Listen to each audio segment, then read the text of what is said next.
Rather bad news for my whole endeavor to get to 100K. I learn so much more about this every time I fly. And then I get home and I check my miles on my phone, and all of a sudden it's like, wait a second. If I flew 2,500 miles and I get basically a 1x plus bonus, then when do I get 5,000 miles? And I kind of did as far as the amount of miles I have to use for flights. However, elite miles, no, my elite miles were like 3,800 or whatever. So it wasn't, it was basically, I got 50%. So I thought, well, that's odd. Where's my other, how is this not working? I'm MVP gold. Well, turns out the multipliers aren't what I thought they were. The multipliers actually are just a 50% multiplier, and it starts, well, it basically is only good for this year. And then at the end of the year, I think they stopped doing that. So in general, what normally happens, this was just a special year. All this is special because of COVID. In fact, I wouldn't have even been on this track at all if it weren't for COVID, because they combined last year's with this year's. I started getting close to MVP, and I thought, right, I can do it. And then I got MVP, and I realized, well, what's the next step? Gold. Is that better? Yeah. So gold, and then 75, and then they just added 100K. But normally, on a normal year, which could be next year, hopefully next year, although I wouldn't mind if they kept this policy, on a normal year, you would not get bonus miles. Your bonuses don't count towards your elite miles. So if you fly 2,500 miles, you get 2,500 miles. It's just right now you get that 50% bonus, and it doesn't go up on MVP or gold or 75 or whatever. And I kind of thought it did. I mean, it does go up for miles you have just in your stock that you can use to buy flights, but again, if you buy, well, not again, but if you buy a flight using miles, you don't get elite miles. So the only real way to get elite miles is to fly. And then you get your miles plus the bonus. But so if I were hypothetically to get to 100,000 miles, I would have to actually fly, unless they have some sort of special thing next year, 100,000 miles to keep it, to get it for like 2023. And I don't even normally fly this much. This is just all this extra flying, so I don't know.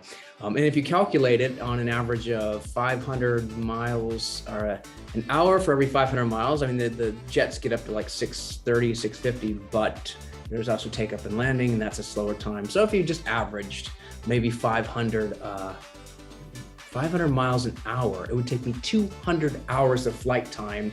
That is like 5 full work weeks of time in the air. And yeah, I don't think I could do that. Now there is a weird, it's hard to understand it because weird things keep happening, because I looked at my account and it should have been like 43,000 right now. But then the other day, all of a sudden I get like 6,000 extra miles coming from Bank of America, which is my credit card for Alaska Airlines. So I thought, I don't know what's going on there. Why am I getting all these extra miles from Bank of America? I mean, it helps. Don't get me wrong. I was glad. I didn't want to ask questions in case there was a mistake, but I think I looked more closely on some website and it just says, yeah, for a limited time within 2 months, it was like you can get elite points for money spent on the credit card for certain things. I'm like, it's just so complicated. I don't know what things, how much. And anyway, I took the 6,000 miles, but I don't think I'll be getting to that again. I think I've been spending so much that I think hopefully in a month or so, well, yeah, a month, I'll suddenly get another maybe 5,000, which is good.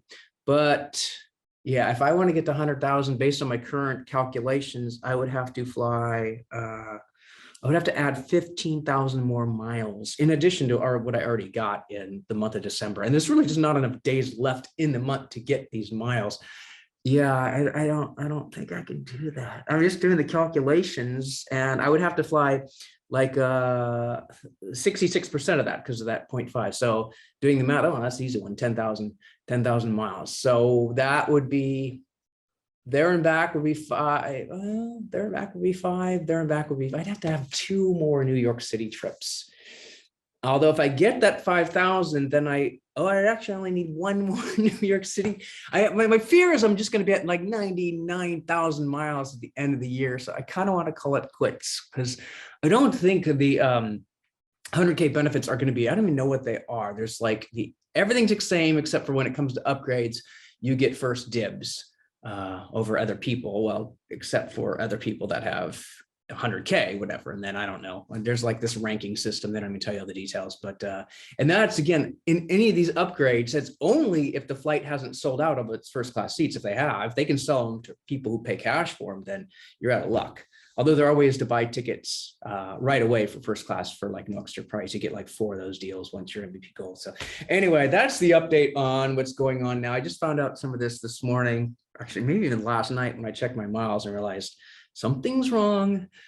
So we will keep, I don't know, keep investigating and seeing. I've been looking at that thing when it said like I'm going to be at 85 instead of 100. I just thought I'm already doing these flights. I'm doing like 2 flights to New York where I just kind of go there and come back. To add 2 more, 1 more maybe I can do, but it is tiring doing this kind of stuff. All right, I've jabbered on long enough. I will pause this. I'm actually using the new tools, or tools we already know about, but it's kind of cool because it takes care of the background for me. I don't have to do any more work. All right, let's stop this video. Do I even know how? I don't know. End meeting for all.